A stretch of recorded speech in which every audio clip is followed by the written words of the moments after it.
Welcome to today's Explainer. We are diving right into the engineer's guide to selecting busbar systems, or as the source material highlights, 工程师选清目前的图一及迹象. Look, if you're an electrical engineer or a facility manager, you already know that distributing power is literally the backbone of any modern facility. But choosing the right system? Well, it's absolutely riddled with potential missteps. So, let's unpack exactly what you need to know to get this right from day one. Right off the bat, before we even think about ampere ratings, before we map out cable routes, and certainly before we start comparing supplier proposals, we have to ask a fundamental question: is your scope correctly defined? It sounds incredibly basic, I know, but you'd be shocked at how often complete project misalignment happens right here at step one. If that initial scope is vague, every single subsequent calculation and procurement decision is built on a very shaky foundation. To make sure that doesn't happen to you, here is our engineering lifecycle roadmap for today. 1. Clarify system terms. 2. Layout, feeder versus plug-in. 3. Key components and joints. 4. Pre-purchasing verification. And 5. Industry standards and codes. Section 1. Clarifying system terms.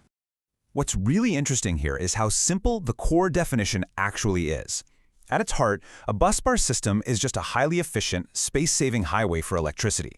It distributes power through copper or aluminum conductors arranged as a controlled current path. You see, the confusion doesn't come from the physics at all. It arises entirely from how it's packaged and named out in the real world. And that brings us to the terminology trap. The industry tosses these four terms around almost interchangeably: busbar, busbar trunking, busway, and bus duct. But they represent vastly different scopes of supply. A busbar, for instance, might just be a simple, bare internal component sitting inside a piece of switchgear. Meanwhile, a busway, or bus duct, usually refers to a completely enclosed system routing power through an entire industrial plant or a massive data center. If you just ask a supplier for a busbar, there is no way to guarantee you'll get what you actually need. So here is the crucial takeaway. This exact naming gap, it causes massive procurement misalignment. Think about it. If engineering wants a fully enclosed busway system, but procurement just asks for a busbar, suppliers might quote raw copper bars instead of an engineered system. Defining exactly what you need is the absolutely mandatory first step to protect your budget and your timeline. Section 2. Layout, specifically feeder versus plug-in. Every layout review faces its first major technical crossroads right here. You've got to decide between a feeder layout or a plug-in busway. Think of a feeder busway like an interstate highway. It's used for point-to-point power distribution, moving massive amounts of bulk power from a transformer to a main switchboard without any exits or tap-offs along the way.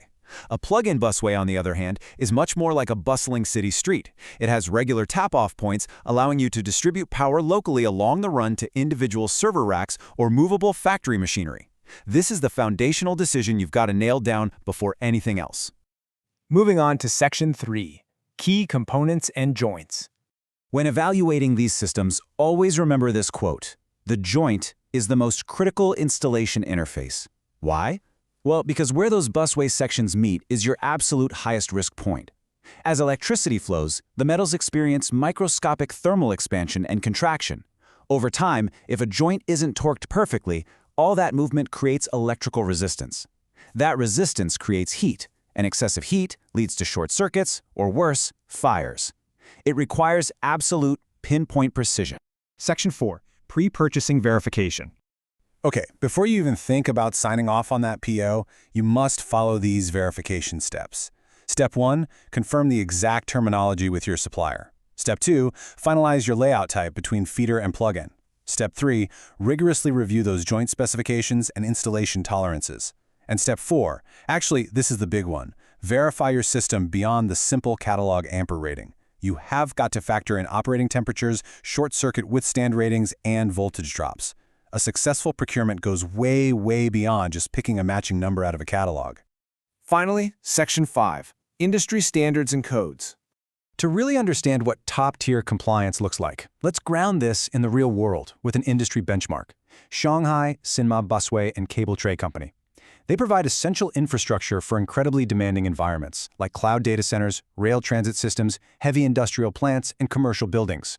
When you're supplying power to a subway system, you know there's zero room for error. Verifying a supplier means mapping their specific gear directly to stringent global standards. Top-tier manufacturers don't just make busways, cable tray systems, seismic bracing, or intelligent cable management. They map them directly to rigorous codes like IEC 61439-6 for busways and NEMA VE1 for cable trays.